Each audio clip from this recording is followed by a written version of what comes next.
Let's talk about the episode. So, Vivian versus Kate. Over the son they both claim is theirs. We already know that's Kate's son, but Vivian hold on possession that that's her son. Anywho, Vivian, I'm a little lost with you. I'm happy to see you, glad you there, etc., etc., etc. What made you think that any deal you will give Kate, that she'll go along with it and agree with it? You done buried this woman alive. You done held this woman hostage. You done poisoned this woman. You really think you and Kate that cool that you can do all that to her and she just gon', oh, I got a deal for you. You know your little soap opera you running. With that money we getting, I can slide you over some and cut you in, and I can help your soap opera out. Now, Vivian, as much stuff as you done did to Kate over the years, I don't even much know why you uttered the words helping you out, cut you a deal, etc. You should have known Kate was gonna agree to disagree, agree to the deal, then turn your behind in like she did. Of course Kate was gonna turn you in. Of course Kate wanna see you suffer. You made her suffer, burying her alive. So I don't know why you thought, oh, okay, since Kate trying to stop it or whatever, just let me cut her in real quick and everything will be cool and we can continue along with this deal. Kate'll be in, I can slide her a few over here to keep her mouth shut. Now, after all the stuff you done did to Kate over the years, I don't know why the hell you thought you was gonna get any type of deal, any type of slide, any type of anything with Kate. You claiming her child that's not yours. And you still thinking Kate gonna agree with you.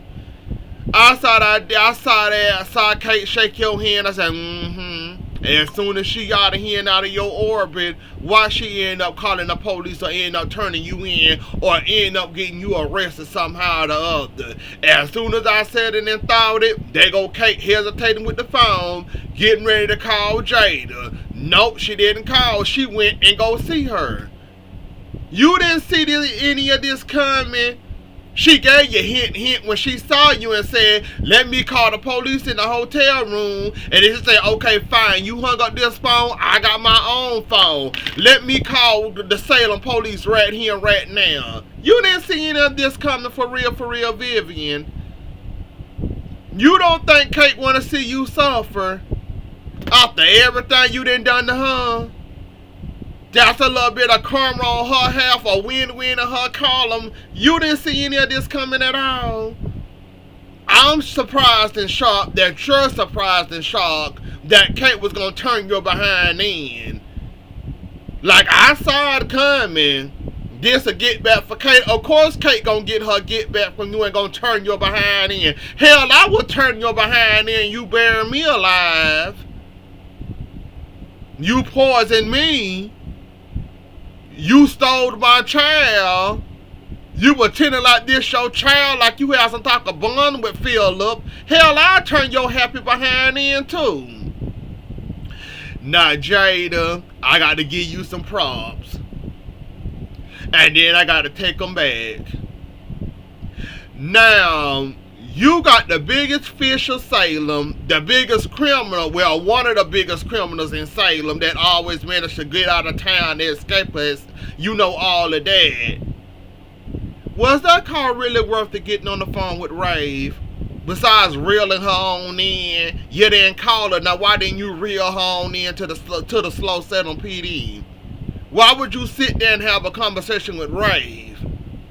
Rave even warned you. Be careful, watch out for her. Cause she is slippery and she is sneaky. She gonna try something. As soon as he said those words, you and Vivian fighting over her gun. I don't know how Vivian thought she was gonna win that, but she thought she was gonna win that and ended up getting a bump on her head.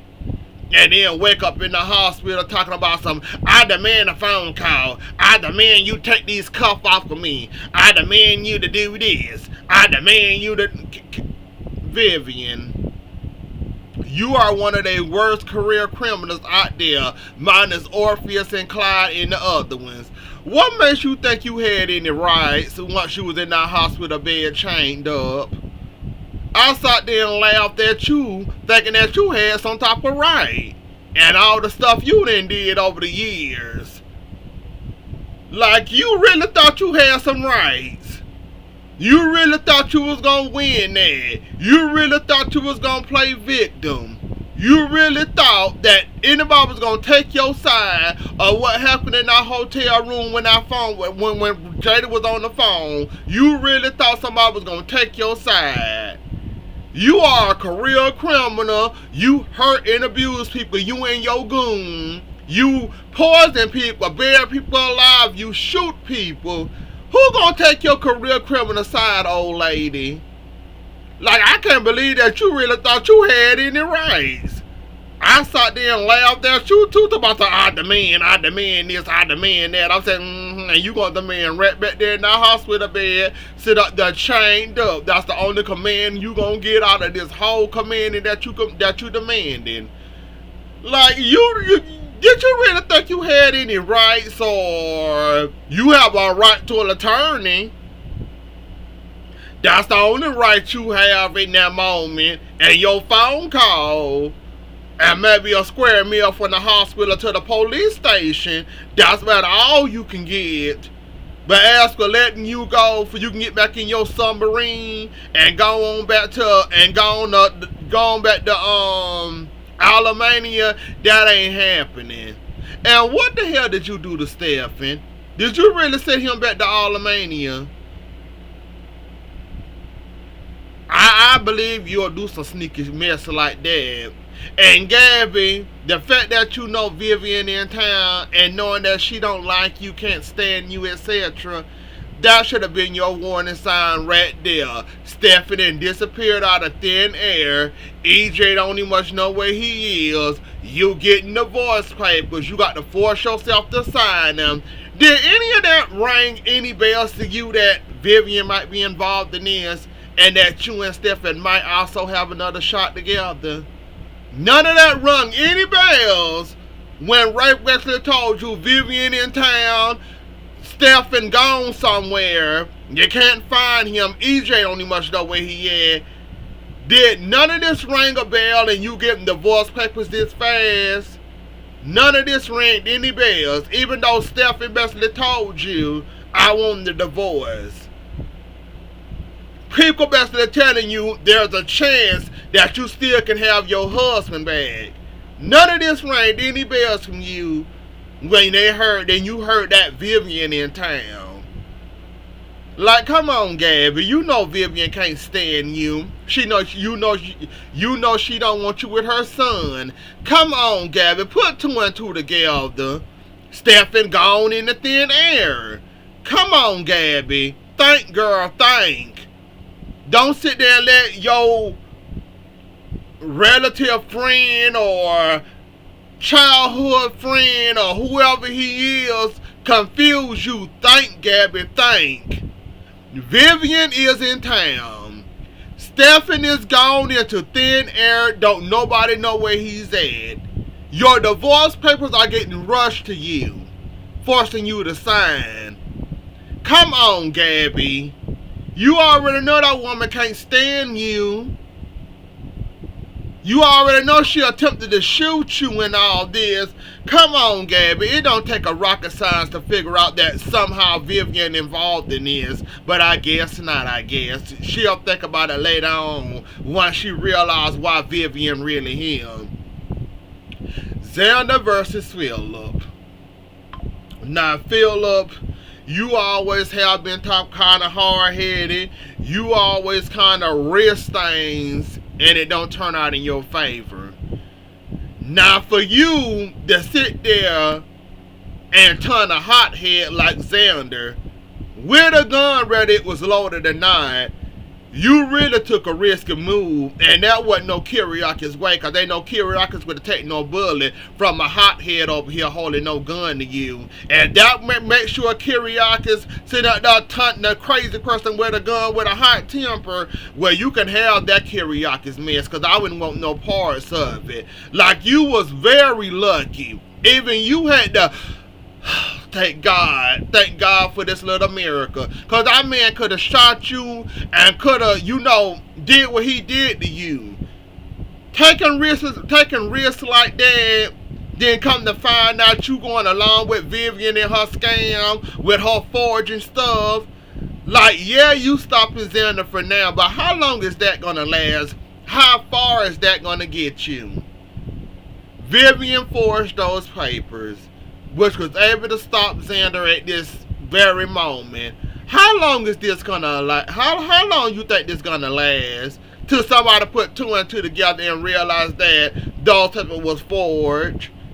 Victor didn't leave you a damn thing. Like, how long you think that's gonna last for you?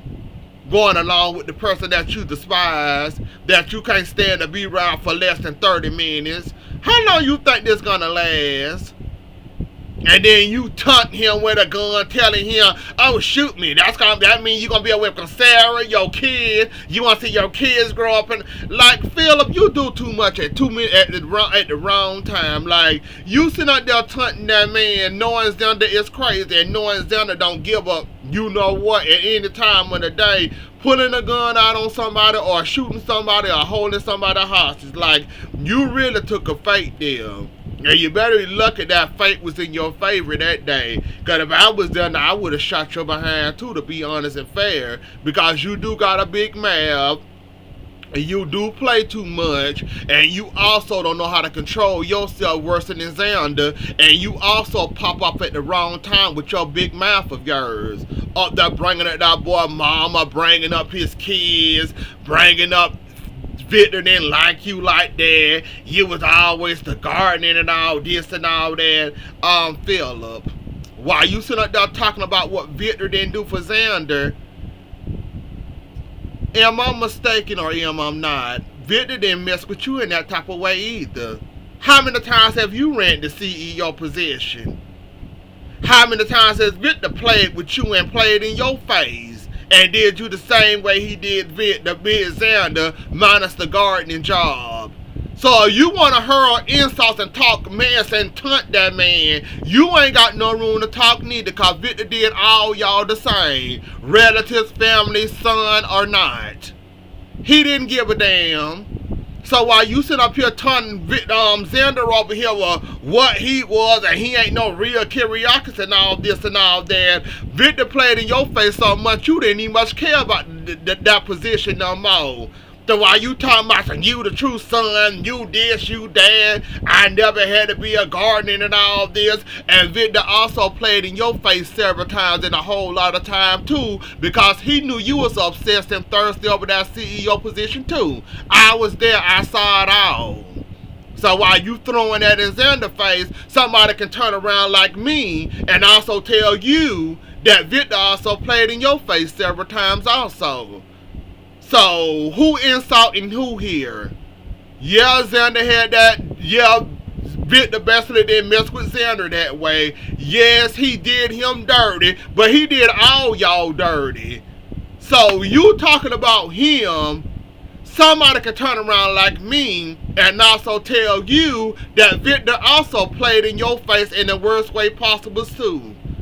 So, what are we talking about, Philip?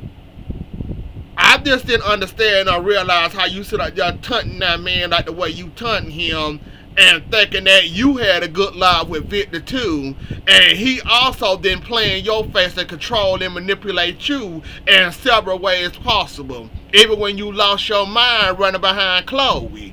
So let's not go there. You can't talk about Xander without talking about yourself, buddy. You was obsessed over a woman that went to throw an innocent man in jail pretending like he killed.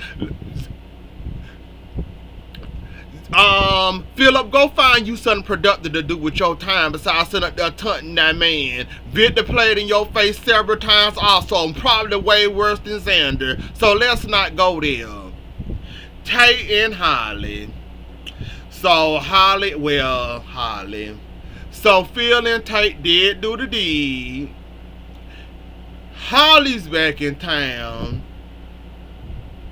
She want to go back to where they was, but he also have to be honest with her and tell her that I kind of slept with Sophia. I want to see where things go at with Sophia.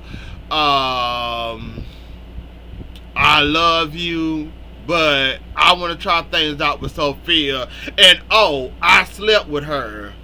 I don't know why the sleeping with Sophia kind of hurt her.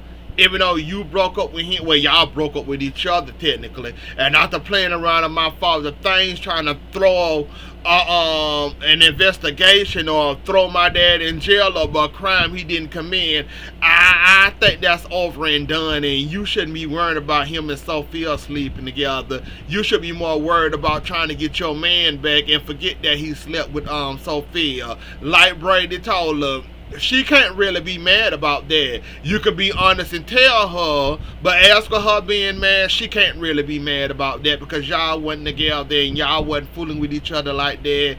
And yeah, the way y'all broke up, it was meant to break up anyway. So I just don't understand why she mad, but oh well. We gonna see how Tate and how this go in. With them, Tate did the right thing by telling Holly that he did and he did his thing. So we'll see. I guess Brady would know best after he didn't been in that situation how many times we can count. So yeah, like father like son. That's all I'ma say.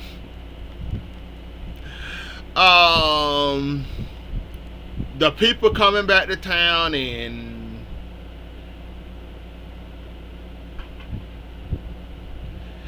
Paul and Andrew proposing, and do I have to talk about let's get Chad out the way now. I looked at my notes and realized I ain't talk about Chad at all. Chad crying again. Chad, if I was you at this point, Clyde done played in your face how many times? Clyde done manipulated you. Clyde ain't gonna help you out in any way, shape, or form. Clyde is out for a payday, and all I'm gonna say is this: Chad, do not give him that payday over Abigail. It is not worth it at all. Clyde ain't gonna do nothing but play in your face like he did with this whole Scamageddon situation, like he did with the whole investigation of who shot Abigail, like he did with the other.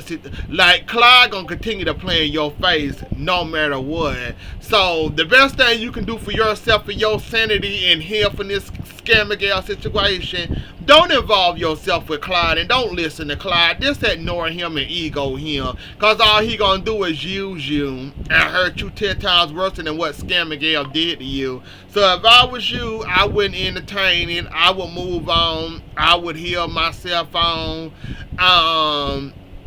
You already know it's some BS, and you already know Clyde finna play with you like a fielder, and Clyde finna manipulate you, talking about some what's left of Abigail. Like, see, he playing with you already, and you wouldn't tell Steve what that call was about. So I'm guessing you finna fall for one of Clyde games again, I guess, and thinking that's gonna get you Abigail, and it's not. It ain't gonna do nothing but hurt you all over again.